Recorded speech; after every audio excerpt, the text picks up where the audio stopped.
Hello and welcome to बॉलीग्राडो studios. दोस्तों, south की सबसे बड़ी फिल्मों में गिनी जाने वाली केजीएफ के मेकर्स अब इसका दूसरा पार्ट लेकर आ रहे हैं। सोने की खदान से जुड़ी इस फिल्म की कहानी फैंस को इतनी पसंद आई थी कि लोग पहले पार्ट की रिलीज के बाद से ही सीक्वल की डिमांड करने लगे थे।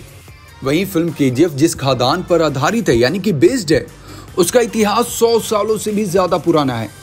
आपको जानकर हैरानी होगी कि इस फिल्म में दिखाई गई कहानी रियल लाइफ की घटनाओं से इंस्पायर्ड है। इस खदान के इतिहास को देखकर ऐसा कहना गलत नहीं होगा कि असल में भी केजीएफ की कहानी फिल्म जितनी ही खूनी है। केजीएफ में खुदाई का इतिहास 121 सालों पुराना है और बताया जाता है कि इन सालों में यहाँ की खदान से 900 टन सोना निकला है। कर्नाटक के साउथ ईस्ट इलाके में मौजूद केजीएफ का पूरा नाम कोलार गोल्ड फील्ड है। इसके बारे में एशियाटिक जनरल में एक आर्टिकल में जानकारी दी थी। आर्टिकल में कोलार में पाए जाने वाले सोने के बारे में 4 पेज लिखे गए थे। ये आर्टिकल लिखा था एक ब्रिटिश सैनिक ने, वो भी 1871 में। देखा जाए दोस्तों तो उसके कुछ सालों बाद ब्रिटिश गवर्नमेंट ने इस जमीन को मैसूर राज्य को दे दिया था, लेकिन उन्होंने सोने की खदान वाला एरिया कोलार अपने पास ही रखा था। इतिहासकारों के मुताबिक चोल साम्राज्य के लोग उस वक्त कोलार की जमीन में हाथ डालकर वहां से सोना निकाल लेते थे। जब इस बात का पता ब्रिटिश सरकार के लेफ्टिनेंट जॉन वॉरेन को चला तो उन्होंने गांव वालों को इनाम का लालच देकर सोना निकलवाया। इनाम की बात सुनकर ग्रामीण वॉरेन के पास मिट्टी भरकर एक बैलगाड़ी लेकर पहुंचे। मिडो ने यानी कि विलेजर्स ने जब उस मिट्टी को पानी से धोया तो उसमें सोने के अंश दिखाई दिए। वॉरेन को यकीन नहीं हुआ तो उन्होंने मामले की जांच कराई। इसके बाद वॉरेन ने अपने टाइम पर 56 किलो के आसपास सोना निकलवाया था। कई सालों बाद जब ब्रिटिश सैनिक माइकल ने 1871 में वॉरेन का एक लिखा हुआ लेटर पढ़ा तो उनके मन में सोने को पाने का जुनून जग गया। लेवली ने बेंगलुरु में ही डेरा जमा लिया और वो बैलगाड़ी की मदद से कोलार खदान तक पहुंचे। उन्होंने वहां पर कई तरह की जांच की और सोने की खदान खोजने में सफल रहे। फिर लगभग 2 सालों बाद उन्होंने मैसूर के महाराजा को पत्र लिखा यानी कि लेटर लिखा, जिसमें कोलार की खुदाई का लाइसेंस मांगा।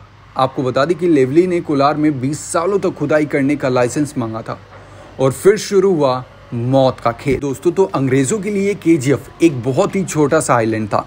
तालाब से पानी को केजीएफ तक पहुंचाने के लिए पाइपलाइन का सहारा लिया गया। आगे चलकर यही तालाब टूरिस्ट स्पॉट बन गया। अंग्रेजों ने केजीएफ को छोटा आइलैंड कहना शुरू कर दिया। वहीं दूसरी तरफ सोने की खदान में काम करने के लिए मजदूर लगातार आते जा रहे थे। साल 1930 तक केजीएफ में लगभग 30,000 मजदूर काम करने लगे थे। उसके बाद आजाद भारत के दौर में भारत की सरकार ने केजीएफ की खदानों को अपने कब्जे में ले लिया और 1956 में इस खान को नेशनलाइजेशन भी कर दिया और 1970 में Bharat gold mines limited company ने वहां पर काम करना शुरू किया।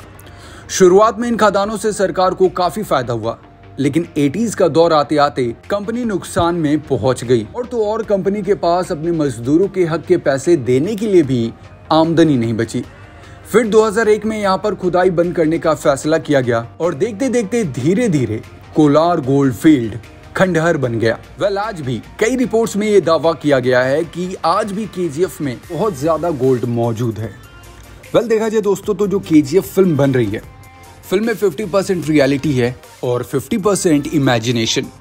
फिल्म का फर्स्ट पार्ट बहुत मजेदार था, लेकिन अब सेकंड पार्ट का लोगों को इंतजार है। लोग जानना चाहते कि कैसे रॉकी केजीएफ पर राज कैसे करता है और कैसे अधीरा अपने भाई चाचा का बदला लेता है।